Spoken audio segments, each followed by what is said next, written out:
Good day, everybody. How are you? I'm fine. Mr. Taboma Upa again on security training. Today I'm going to present Grade C, Module 2, titled Protection of Information. Right. This module is very, very delicate and sensitive because if we look at the protection of information, it ranges from things like these hard copies. It can be USBs, it can be any other type of removable disk where there is information. It has to be protected if that information is linked to any company, or it can be detrimental to any company operations or to the company stature. This module was created from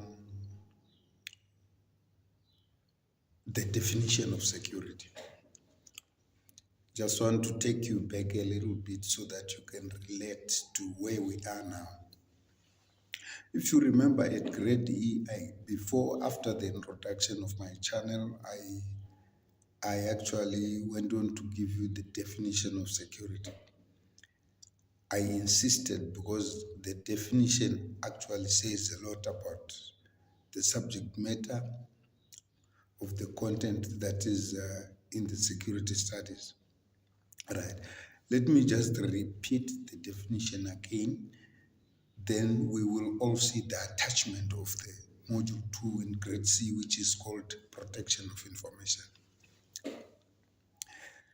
They say the definition of security is security can be defined as any situation that exists as a result of the establishment of measures for the protection of information, number one, property, number two, and personnel, which means the people,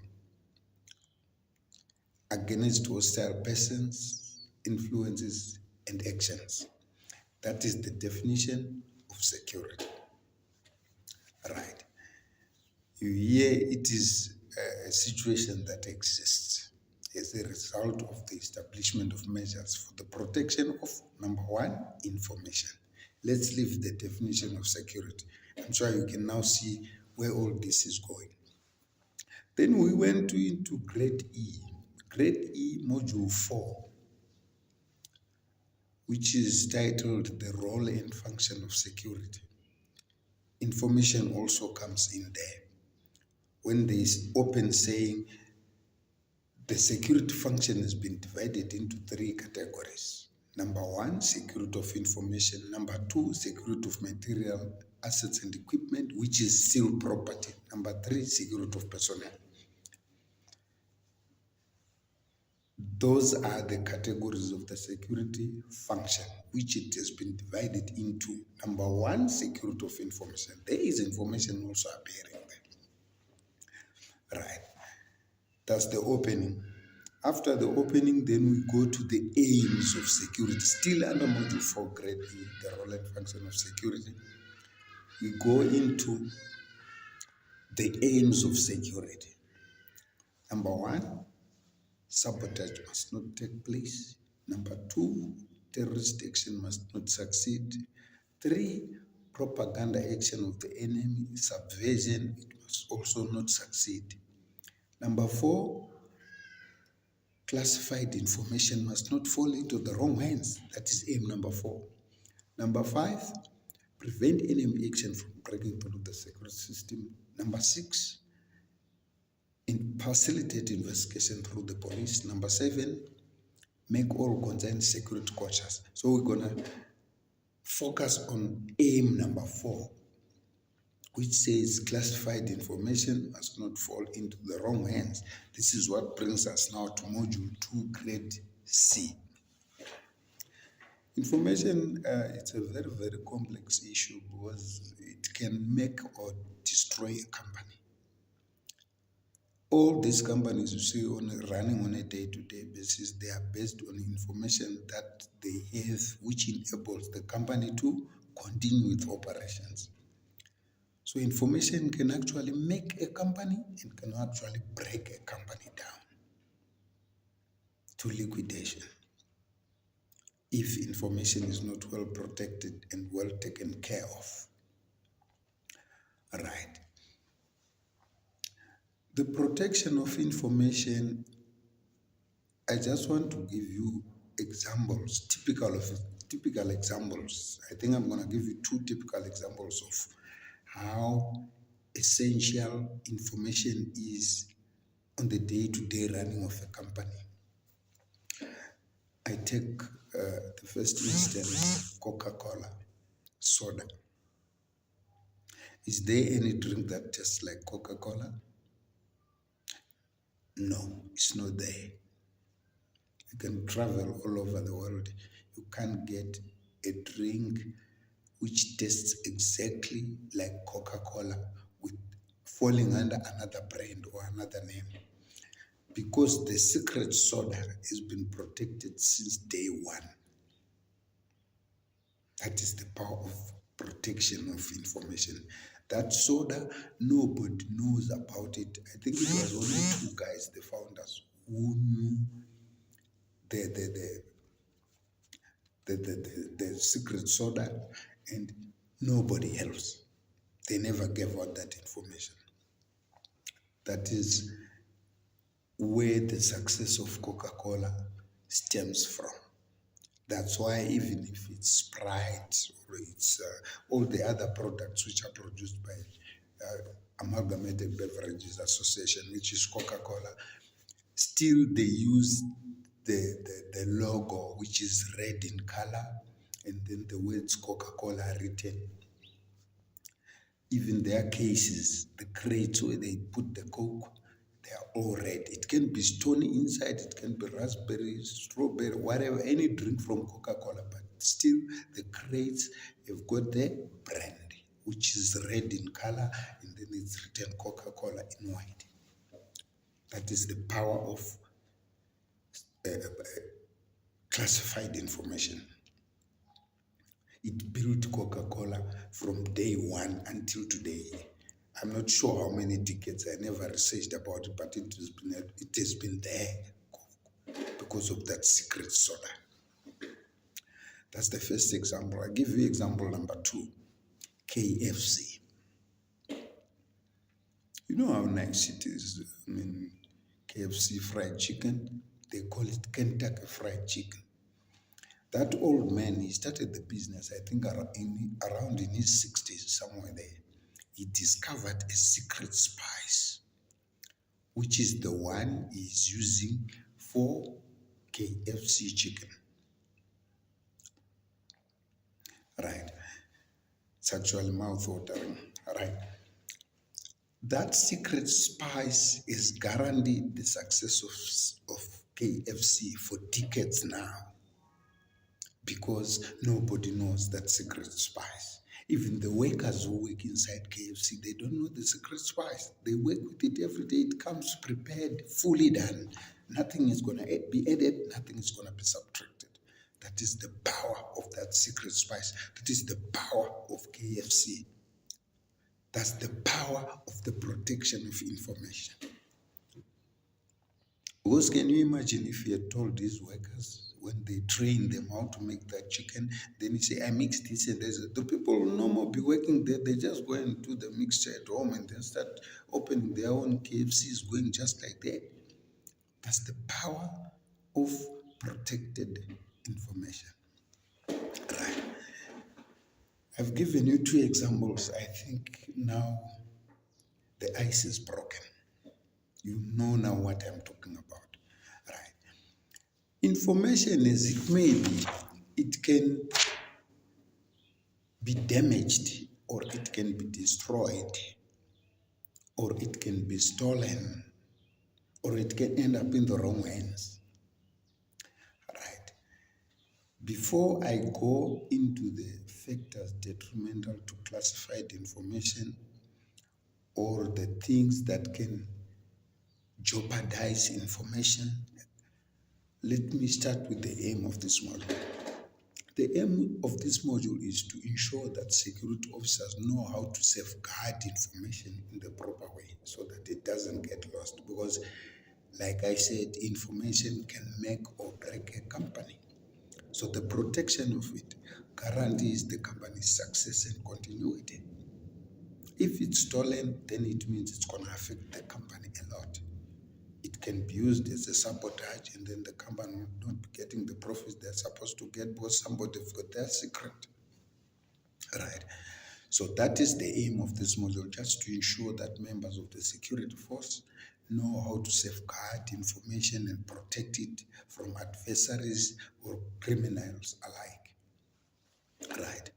That is the aim of this module. Let's go now to the objectives of this module. It's quite a bit. The objectives of this module, number one, when completion of this module, the grade C student must be able to list and understand the principle of the necessity to know.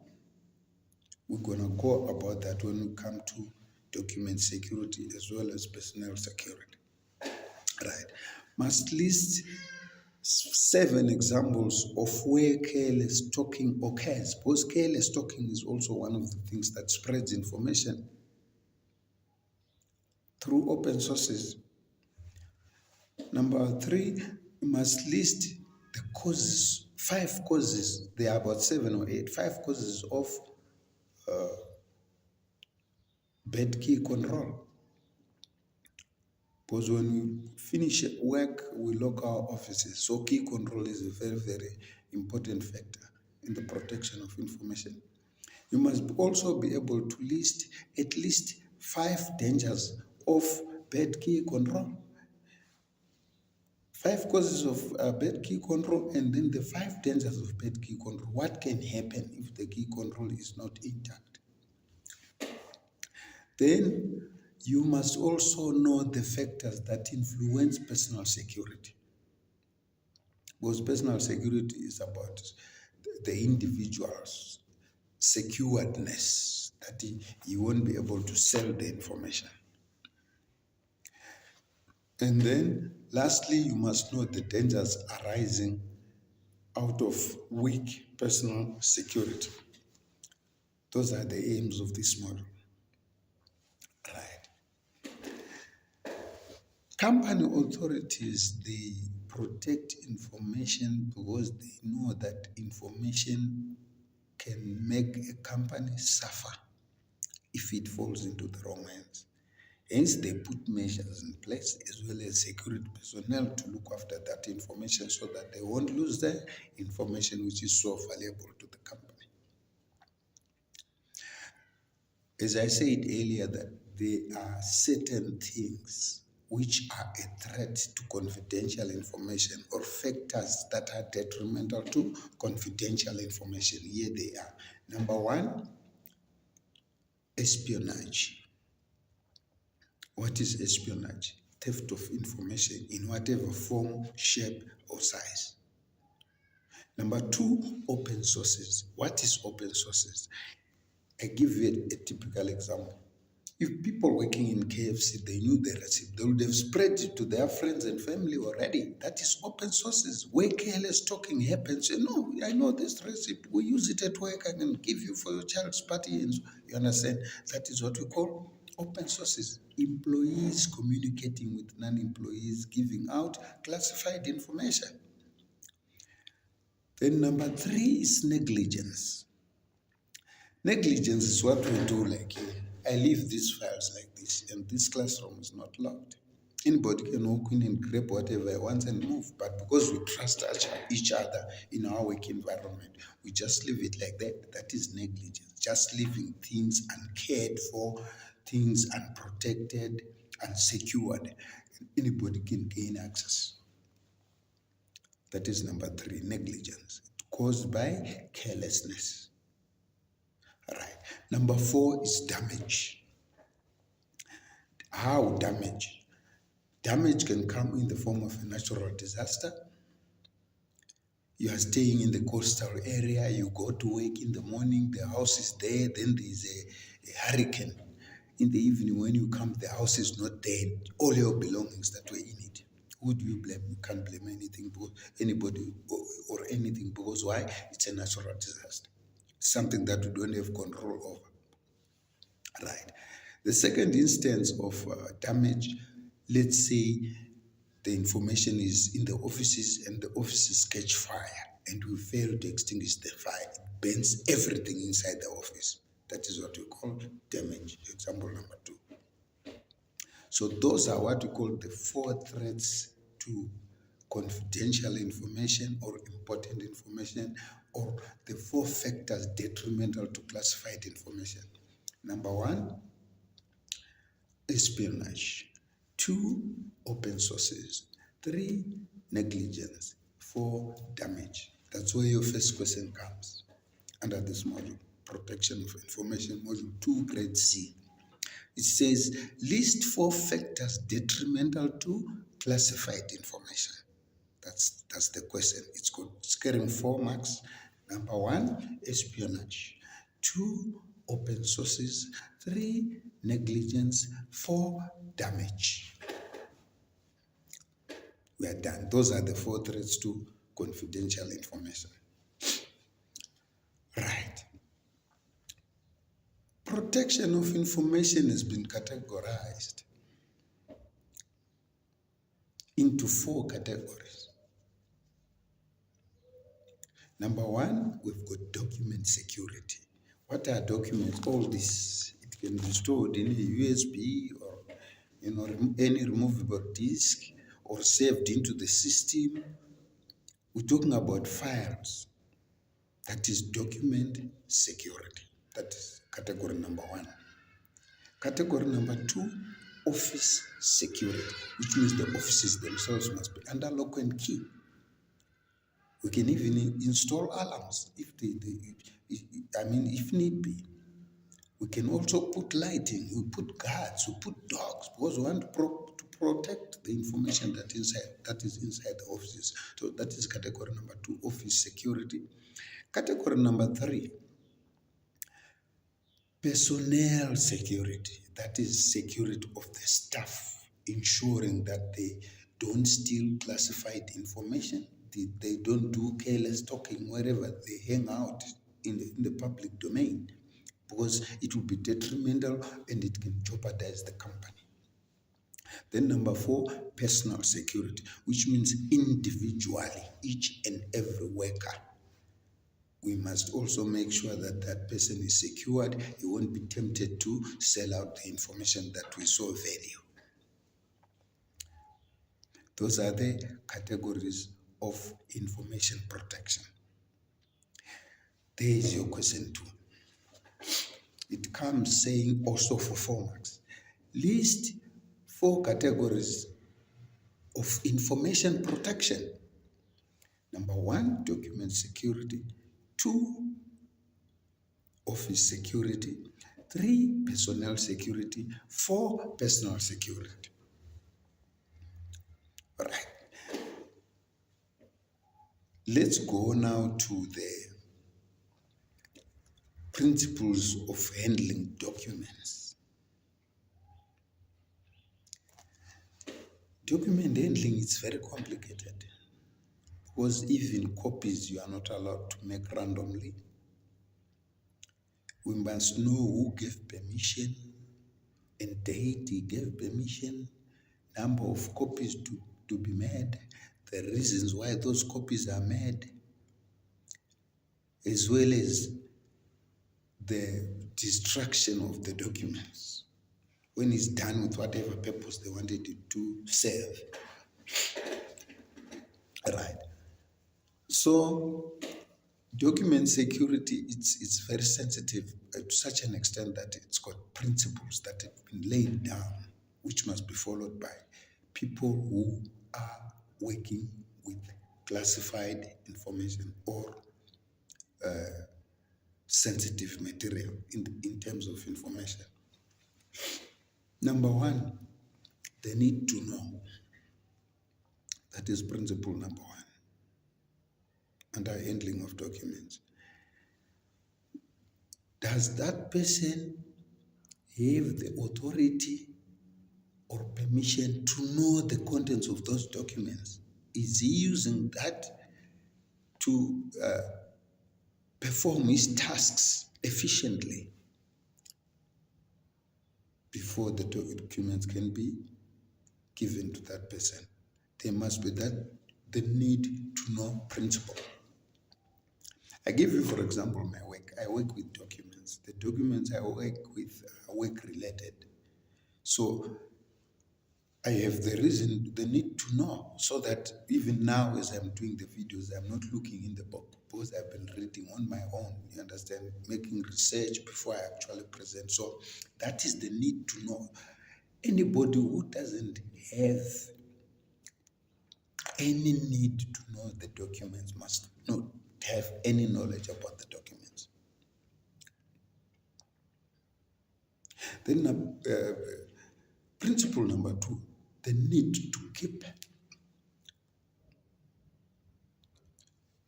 Nobody is allowed to keep documents longer than is necessary. Sometimes you only keep it at work. When you go home, you leave everything on your desk or in your filing cabinet. Right? That's the need to keep.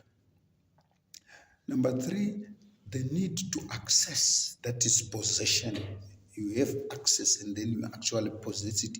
It stays with you because you need it time and again. Number 4, the need to discuss. It's not permitted to discuss contents of a classified nature. Even to your family and friends and relatives, you don't discuss such things if you are a security hired for the protection of information. So we've got 4 principles under document handling. Number 1, the need to know. Number 2, the need to keep.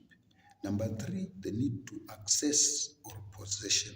Number 4, the need to discuss. There is your third question. List 4 principles of document handling. Number 1, the need to know. Number 2, the need to keep.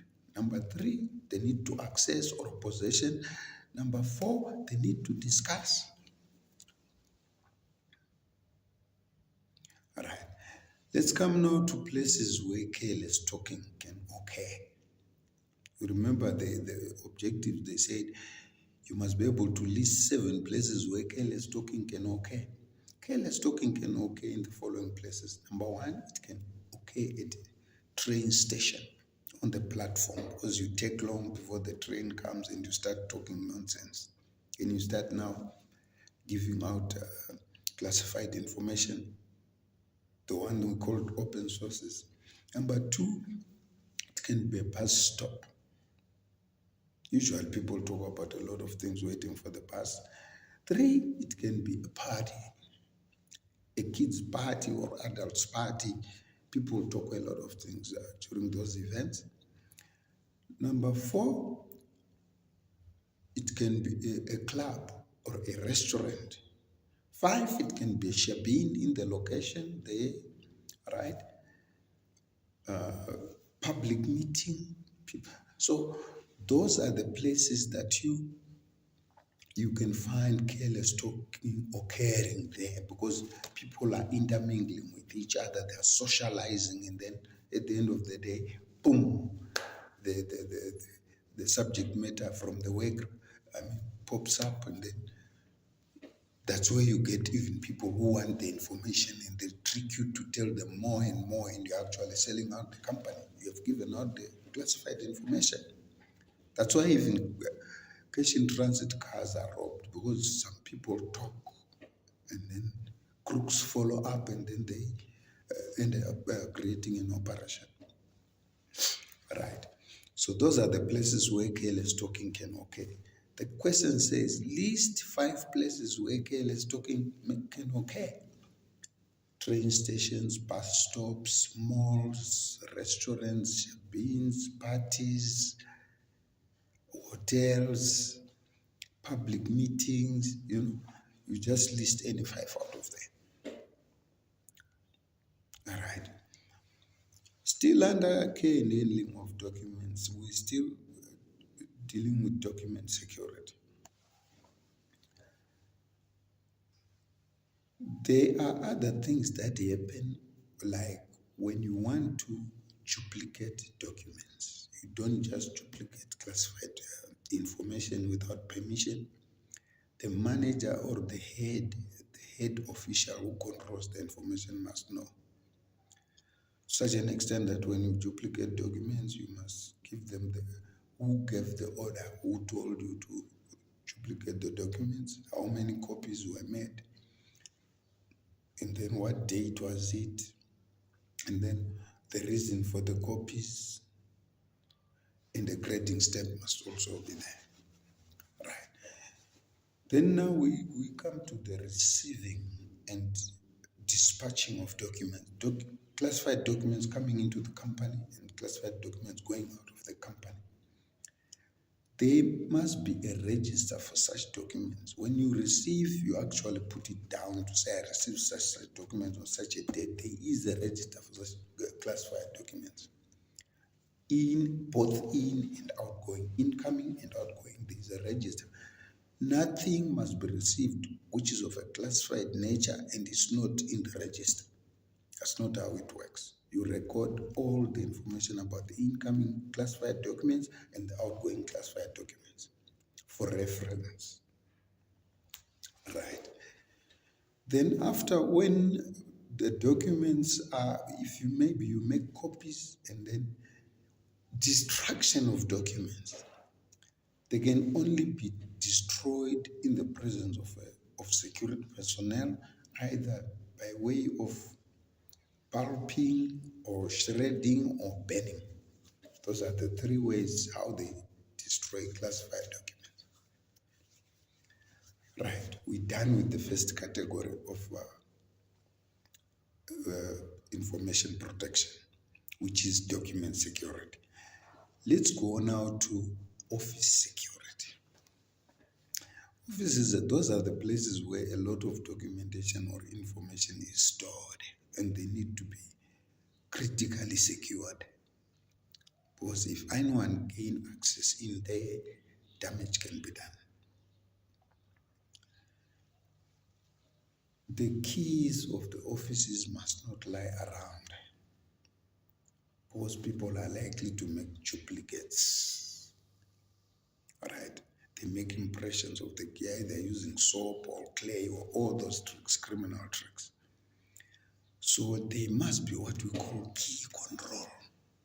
Usually in companies that are like matured, they've got keys, they've got a key register, and there's someone responsible for the keys. Usually it's a security officer. Anybody who takes the key signs, time out, time in, sign again.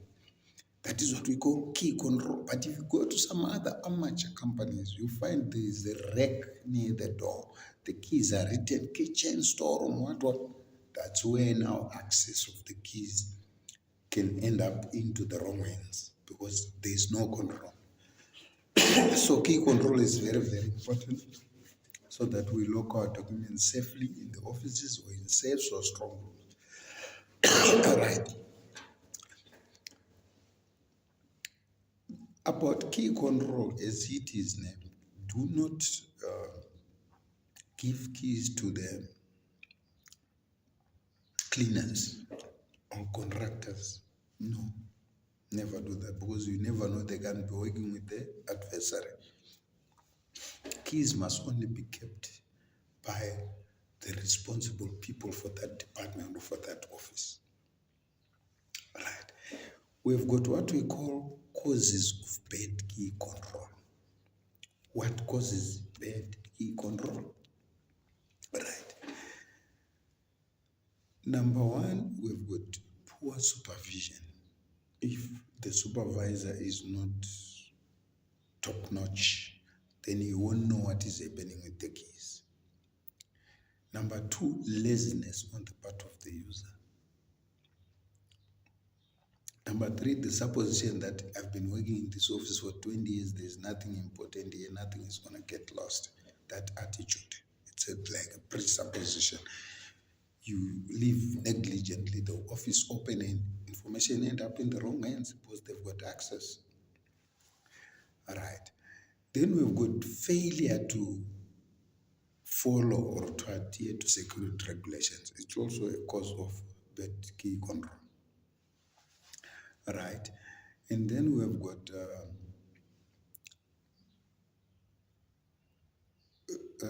what we call ignorance on the dangers of bad key control. So those are the causes of bad key control. Now let's come to the dangers. If those causes are happening in an environment or at work, then these are the dangers that can occur. Number one,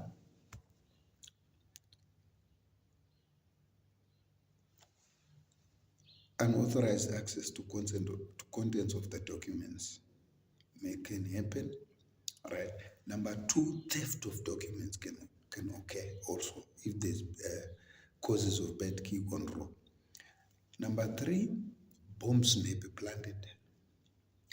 Number four, bugging devices may be planted under the tables, or they bug the telephone line or the intercom so that they can listen to whatever information you are talking about over the phone or intercom or in the office. All right? Then we've got tampering with firefighting equipment, so that if they damage the firefighting equipment, they can commit arson, and then you won't be able to put out the fire. And then number six, it's arson itself can also take place. Number seven, contents of documents may be photographed. These days, there's no need of taking this whole book. I just take my phone, take photographs of it. I've got access where I must not have access, and I need that information. Number eight, information may be compromised because people have got access. Those are what we call the dangers of bad key control. Number one, unauthorized access to contents of documents. Two, theft of documents. Three, documents may be photographed. Four, bombs may be planted. Five, bugging devices may be planted. Six, tampering with firefighting equipment. Seven, arson. Eight, sabotage. Nine, information can be compromised. Those are what we call the dangers of a bad key control. There is your fourth question. It says list 5 dangers of bad key control. Then you go 1, unauthorized access to contents of documents. 2,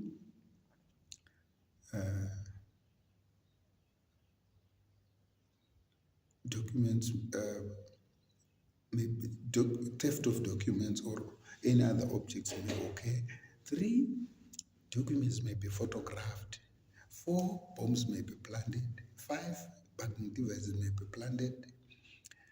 6, tampering with firefighting equipment. 7, arson. 8, sabotage. 9,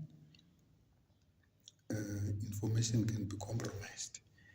So you just put only 5 there. Right. We're done now about key control. Then we come to cleaning of offices. You don't leave the cleaners to clean in your absence. They must be monitored and supervised. Those are some of the people that steal the information on behalf of the adversary or the criminal.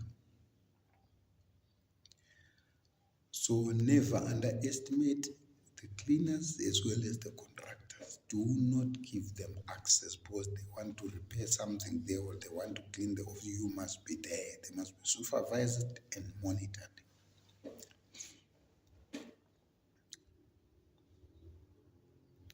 Right, then we come now to the third part, which is personnel security.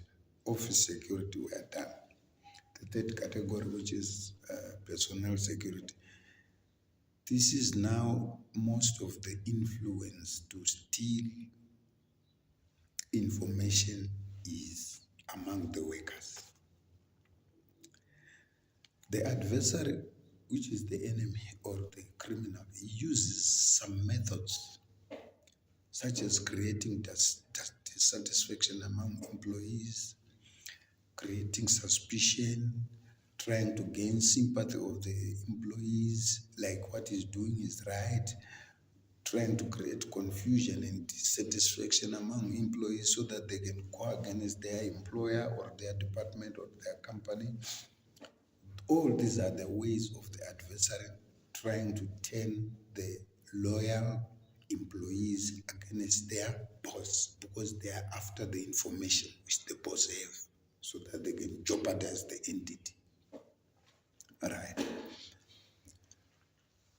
From the employees, that is where you find open sources. They know things and then they go and tell their friends tell their friends until everybody knows about it, and then the company is jeopardized. That's where we also have a principle called the necessity to know and the necessity to keep. You remember when we were talking document security, we were talking about the need to know and the need to access. So here is the necessity to know and the necessity to keep information, which simply means the same thing with the need to know and the need to keep. How does a person, is it necessary for a person to know certain information in order to continue carrying out his tasks? That's the first question you have to ask before somebody can actually get the information. The necessity to know and the necessity to keep. Is he supposed to keep the information because it's helping him in his day-to-day functions of his tasks?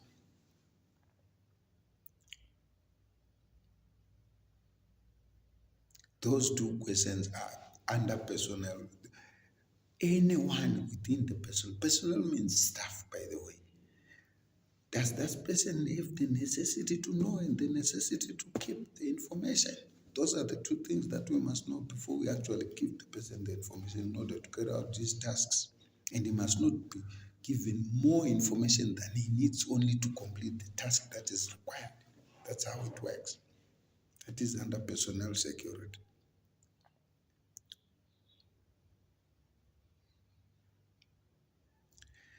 Then now, still under personal security, I've told you the necessity to know and the necessity to keep, right? And then anybody who is working with classified information need to be security cleared. That is the test for security now. You need to be security cleared before you work with classified information. What is security clearance? Those things that we do, go to the police station, take fingerprints, bring a police clearance, then we also check online if you have got criminal records and so on, so that we can hire you in that position with confidence, knowing that this person has got a good track record. He doesn't have any criminality. So he's not likely to, you understand? So the test for security under protection of information is any person who will be employed to work with classified information must be security cleared before he's actually hired.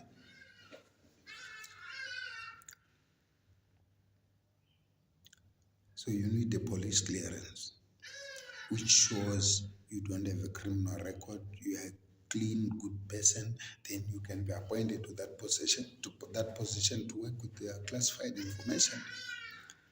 That's why sometimes when they need a security officer, they actually give a description for the type of person that information security officer required.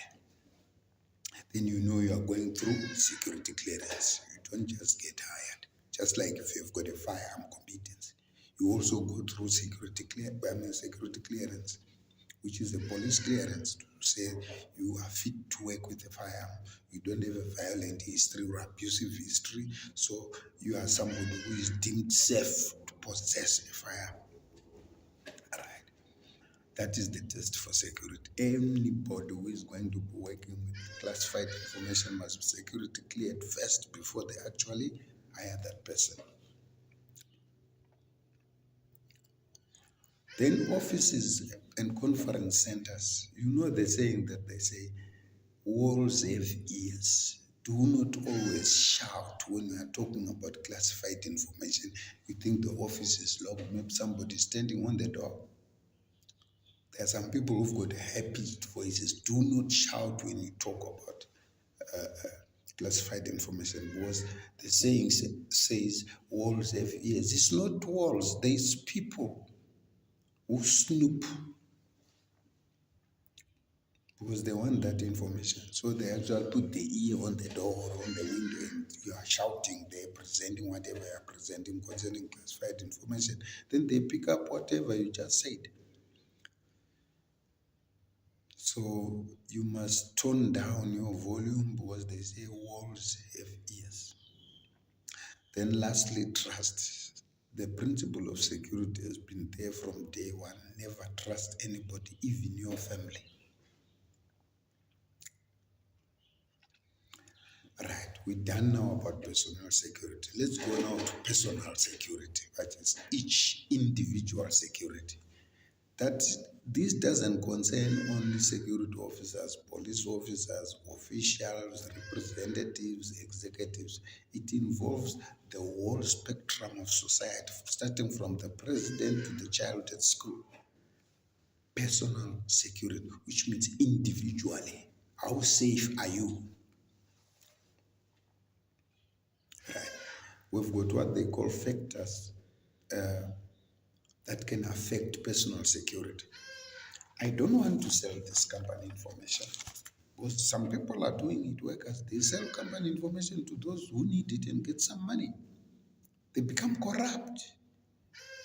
Right. Unless these things are starting to be visible in your character, you won't sell information. For whatever reason you want.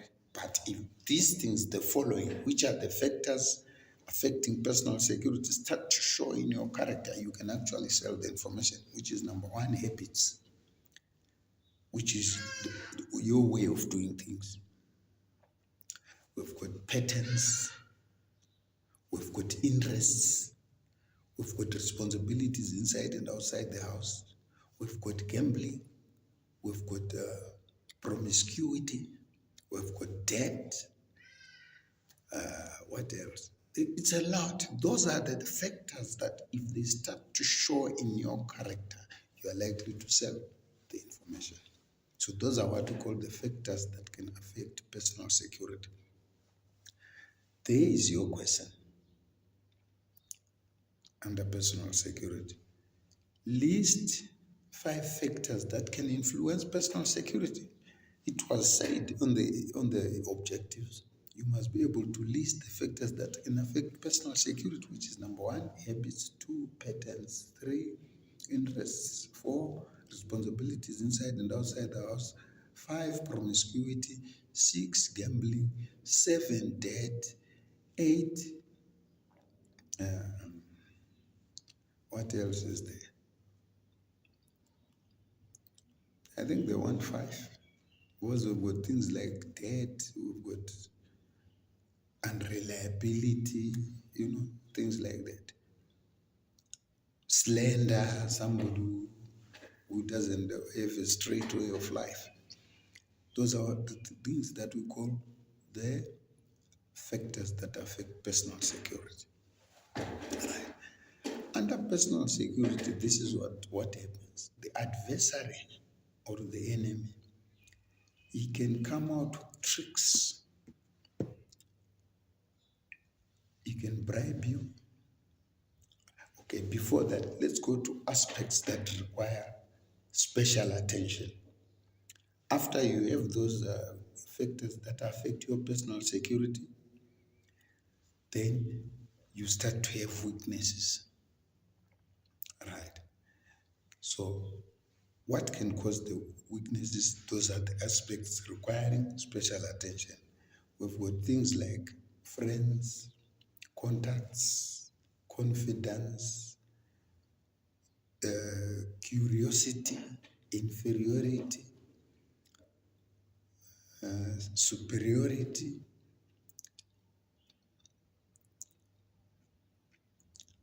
All those things, those are people or things that can actually influence you. So, hey man, you cannot suffer in debt while you have all that valuable information there. Sell it and pay your debts. You understand what I'm saying? So those are the factors that require attention. They require your attention. You have to monitor those factors. Friends, your friends, who do you mix with? The kind of friends you keep also can cause you to steal information. Your contacts, confidence, the people who listen to you when you have problems, the shoulder that you cry on, they can also cry. Inferiority, all right? Superiority, curiosity, all those things, human fallibility, So those are the aspects requiring special attention. All right. The adversary now, if he sees that you have got the factors that affect personal security are starting to show in your character, and they see the type of people that you keep, the aspects that require, special attention, you are moving with the bad people of bad repute, then they will start now applying their tactics. They can bribe you into agree because you are in debt. Then you sell the information of the company. They can extort you to put a bond on something that you love, to say, you know what, you love your wife and kids. If you don't do this, we harm them or do this to them. They extort you and get money, right? And then as well as preying on personal weaknesses. Understand? So that's what they do. So what we do as the security department, we make sure that we select our selection of the people that are going to work with the classified information, careful selection, which includes police clearance. Number two, training on a regular basis to remind them what we are there for and never to do anything out of the way. Number four, if there is anybody who has got problems, try to solve those problems. If someone is in debt, try to find a way, even the company borrow him money so that he will stay away from the information. And then our supervision must be top-notch on a daily basis. We must know exactly what is happening individually amongst all the workers that we have. I think we have learned a lot in this module about protection of information. It is now up to us as the security personnel. If there is anything that you feel maybe it's going to cause you to sell information, try and nullify that thing, get rid of it. If it's dead, find another means to pay it, and then everything will be fine. Otherwise, information will be lost if people are insecure or are dissatisfied where they work. Thank you very much for watching this video of today. Tomorrow I'm going to bring you a video under Module 3, Grade C, which is called Role in Emergency. All right. Before I close, I just want to make a recap of the parts that the questioning is likely to arise from. Under this module 2, Grade C, Protection of Information, question 1 says, list 4 factors detrimental to classified information. Right, which is number 1, espionage, 2, open sources, 3, negligence, 4, damage. Question 2 says, list 4 categories of information protection. Number 1, document security, 2, office security, 3, personal security, 4, personal security. Question 3, list 5 dangers of bad key control. Number 1, contents of documents and unauthorized access to contents of documents. Number 2, Documents can be stolen or any other objects also in the office. Number 3, documents may be photographed. 4, bombs may be planted. 5, bugging devices may be planted. 6, tampering with firefighting equipment. 7, arson. 8, sabotage. 9, information may be compromised. Right. Question 3 says, list 5 factors that may affect personal security. Number 1, habits. 2, patterns. 3, interests. 4, responsibilities inside and outside the house. 5, unreliability. 6, gambling. 7, debt. You just put 5 there. Thank you very much. I think it's only 4 questions under that module. Just keep on subscribing, liking, and commenting. We really appreciate it. God bless you. Enjoy your day.